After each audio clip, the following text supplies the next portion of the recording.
ধর্মের নামে ব্যবসা শুরু করেছে হুজুরেরা। একথা বলেছেন এটিএন বাংলার একটা সাক্ষাৎকারে ফজলুর রহমান সাহেব।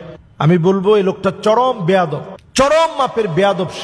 সে আলেমদেরকে যে শব্দ চয়নে কথা বলে, আমি বলবো তার কথাগুলো আগেকার জালেমদের সাথে সরাসরি মিলে যায়। যে ল্যাঙ্গুয়েজ সে ব্যবহার করেছে আলেমদের সামনে, একটা দুইটা না। তো আমি নাম ধরেই বলবো, সে অনেক মুরব্বী,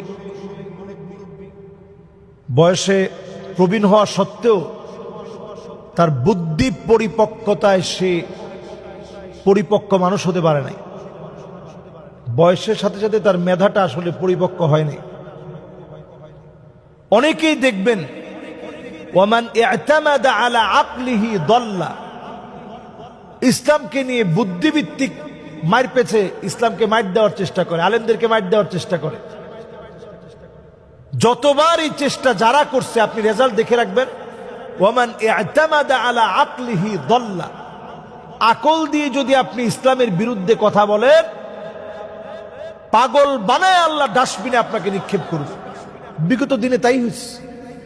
শামসুর রহমান সারা জীবন ইসলামের বিরোধিতা করছে, আল্লাহ তাআলা তাকে কিভাবে দুনিয়া থেকে নিয়েছেন একটু হিসাব মিলান। হুমায়ুন আজাদ, এই বদমাইশ ব্যক্তিটি সারা জীবন আলেমদেরকে নিয়ে মৌলবাদ জঙ্গিবাদের জন্মদাতা হচ্ছে সে। এই শব্দগুলো মিডিয়াতে হাইলাইটস করছে এই হুমায়ুন আজাদ। এখন নতুন করে ফজলুর রহমান সাহেব তাদের জায়গায় নতুন করে সে রিপ্লেস হচ্ছে। তিনি নতুন করে এখন এই শব্দগুলাই বলছে। আলেমদেরকে তো এখন মানুষ মিডিয়ার মাধ্যমে চিনে, মিডিয়া এখন আলেমদের কথাগুলো মানুষ অকপটে মেনে নেওয়ার চেষ্টা করে দালিলিক কথা হলে। উনি চিন্তা করতেছেন মিডিয়ায় এসে আলেমদেরকে কিভাবে একটু কালার করা যায়। উনি বলতেছেন 96% মাদ্রাসার ছাত্র এরা সব দরিদ্র ঘরের। আপনি একটু এসে দেখেন বাংলাদেশের হায়ার ব্যক্তিবর্গ এবং যারা এডুকেটেড শিক্ষিত জনগোষ্ঠী, এখন তারা নিজেরা স্বপ্ন দেখে যে আমার সন্তানটাকে আমি আলেম বানাবো। কেন? কারণ তাদের কাছে এটা মনে হয় যে আলেম বানালে অন্তত আমার ছেলেটা আমার খোঁজ খবর নিবে, মানুষের মতো মানুষ হবে। তা আপনি যে কথা বললেন যে লিল্লা খায়, আরে আমরা সবাই লিল্লা খাই। আপনি নিজেও আল্লাহটা খান এই জমিনের মধ্যে বসে। আপনি নিজেও আপনার কামাই দিয়ে খেতে পারেন না, আল্লাহ আপনাকে খাওয়ায়। তা আপনি যে বারবার বললেন আলেমরা লিল্লা খায়, কথাগুলো চরম আপত্তিকর কথা হয়েছে। কাজী তার বিরুদ্ধে প্রতিবাদ হওয়া দরকার।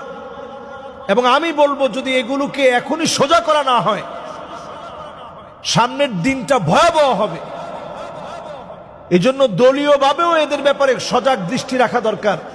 আপনি গোপনে খবর নিয়ে দেখেন এরা সব রয়ের এজেন্ট, নানাভাবে রয়ের এজেন্ট হয়ে এরা কাজ করছে। এজন্য এদের ব্যাপারে সজাগ সচেতন হয়ে আমাদের আলেমদেরও কথা বলা দরকার। ভয়ভীতির কিছু নেই। আমরা আল্লাহর জন্য দুনিয়ায় আসছি একবার, চলে যাব একবার। এখানে ভয়ের কিছু নেই। সবাই এই বিষয়ে সোচ্চার হয়ে প্রতিবাদ করা দরকার। আলেমদেরকে খাটো করে কথা বলবে, তুমি এত বড় সাহস কোথায় পাও? নবী আলাইহিস সালাতু ওয়াস সালাম পরিষ্কারভাবে বলেছেন, লাইসা মিন্না, সে আমার দলভুক্ত হতেই পারে না, মাল্লাম ইয়ারিফ লিআলিমিনা হাক্কাহু, যে আমার আলেমের হক জানে না সে আমার দলভুক্ত হতে পারে না। অথচ এই লোকটা দিনের পর দিন লাগামহীন কথা বলে যাচ্ছে আলেমদের ব্যাপারে। মাআযাল্লাহ, আল্লাহর কাছে আমরা পানাহ চাই এই জাতীয় কর্মকাণ্ডের গোড় বিরোধিতা করি আমরা, এবং তারা যেন সোজা হয়। এ ব্যাপারে আমরা দলীয়ভাবে যেন তাদের ব্যাপারে সিদ্ধান্ত নেওয়া হয়। আমি বিএনপিকেও বলবো, এই জাতীয় ব্যক্তিদেরকে আপনারা অন্তত চিহ্নিত করুন, তাদেরকে আপনারা অন্তত বোঝানোর চেষ্টা করেন। তাদের কারণে আপনাদের জনমত নষ্ট হচ্ছে। সুতরাং জালেমদের সুরে তাল মিলিয়ে একই সুরে কথা বললে তাদের ব্যাপারে আপনারা সজাগ দৃষ্টি রাখেন। আল্লাহ আমাদেরকে বোঝার তৌফিক দান করুক।